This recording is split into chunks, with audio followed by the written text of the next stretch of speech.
Welcome to the Stago Scientific Shorts, a program that we've developed to provide short educational topics to our customers. And we welcome you to our Stago Scientific Shorts that we are launching in honor of Pharmacy Week. My name is Paul Riley. I'm from the scientific marketing team at Stago. And I have as a guest here today, Dr. Michael Gulseth.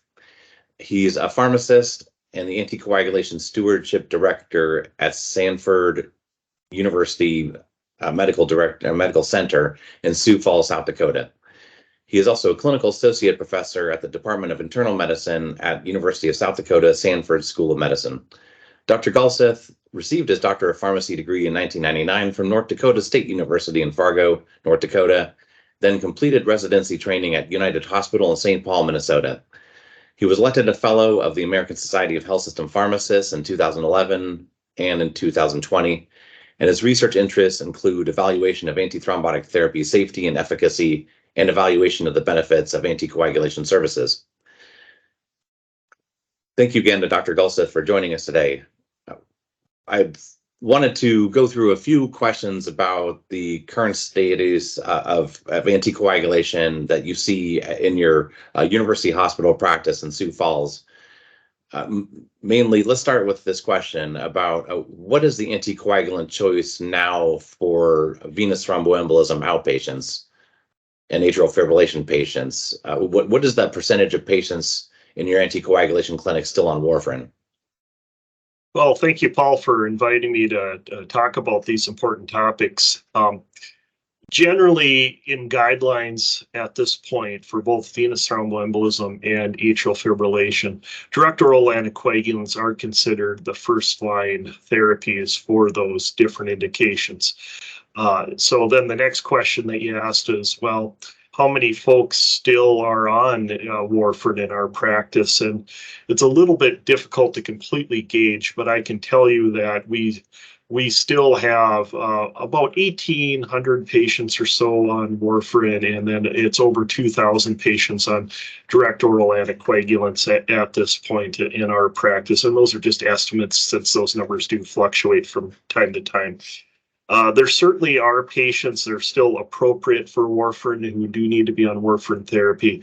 A couple big groups. Well, one really large group, of course, are patients with mechanical heart valves. Warfarin still does need to be the drug of choice in that population. We also know triple positive antiphospholipid antibody syndrome patients is another. It's not a big population, but it's certainly a population out there. And there's data also to say that patients with mitral stenosis should also be in with atrial fibrillation. Okay. Do you see any issues with patients being able to access DOAC therapy?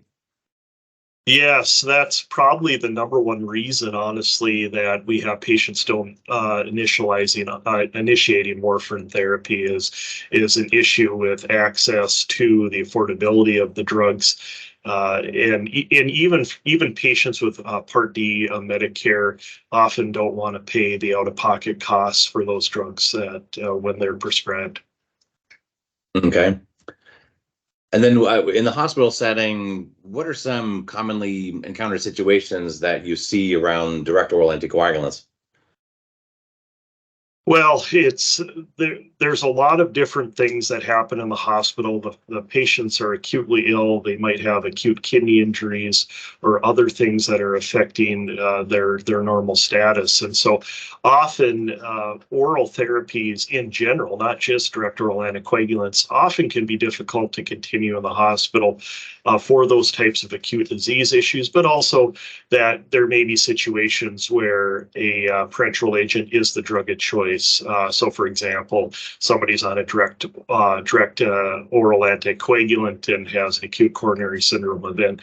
Generally, heparin or enoxaparin is going to be considered the drugs of choice for the acute treatment.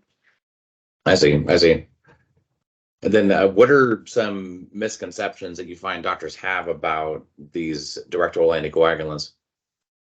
Well, I think the first thing is that they're easy to use, which, yes, they are certainly less cumbersome than warfarin, but yet there's still dosage changes. There are individual patient characteristic considerations and certain special populations that you have to think about if it's appropriate or what kind of dosing that you're going to use.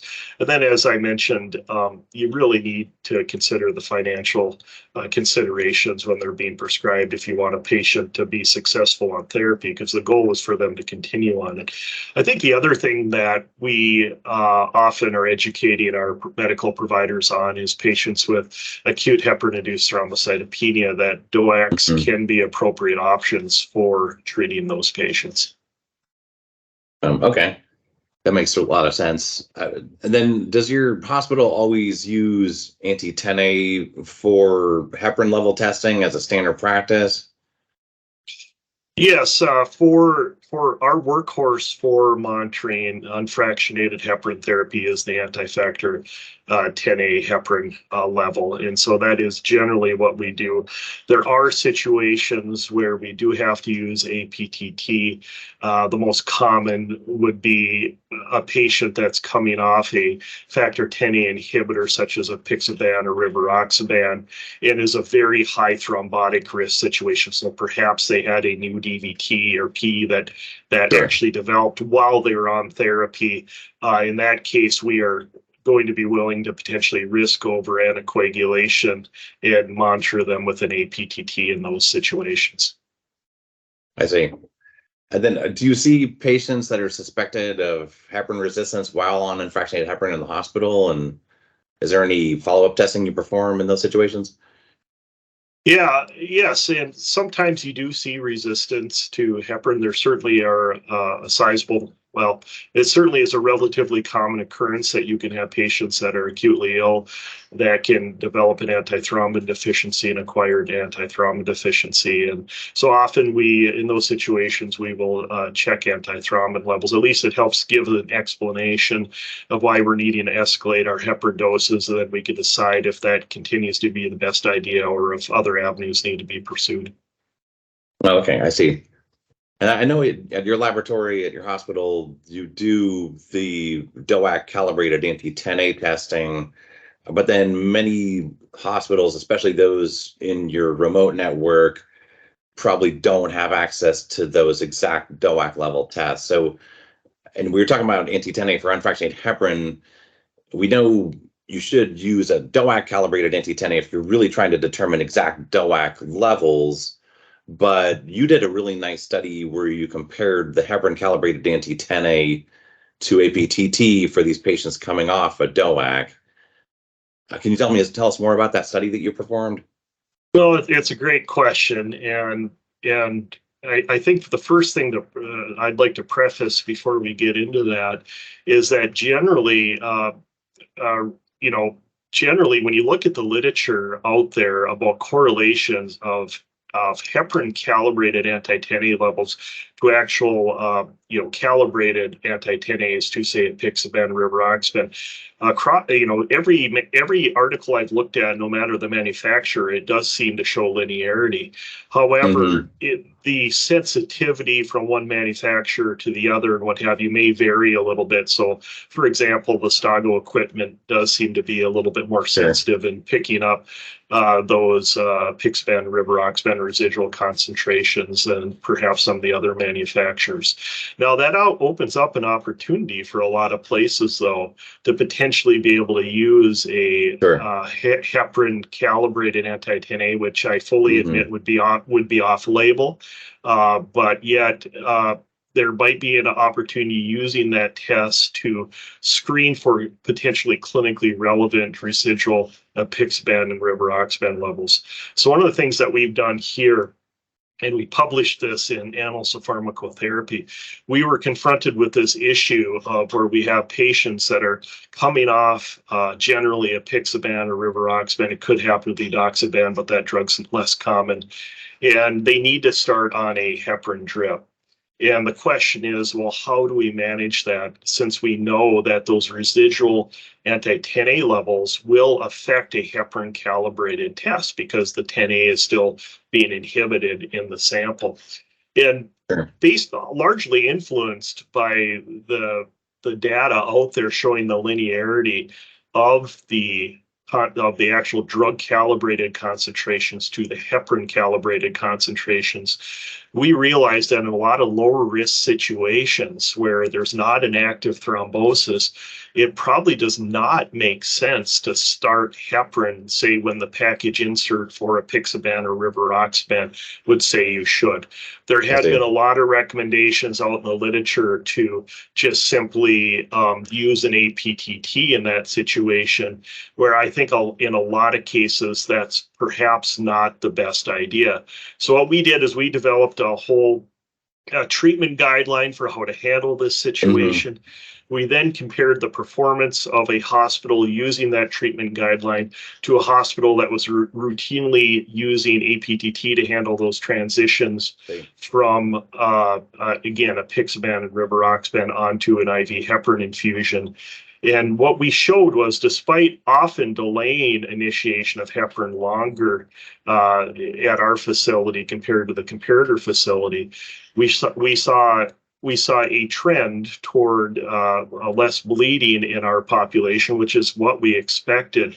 And we saw no clear difference in thrombosis, but I'll caution that we were only able to look at during the hospitalization period. So just to give that caveat. So we did show this association trend toward less bleeding and no clear difference in thrombosis. Now, it's interesting, there is another group that published a paper in pharmacotherapy, Denuno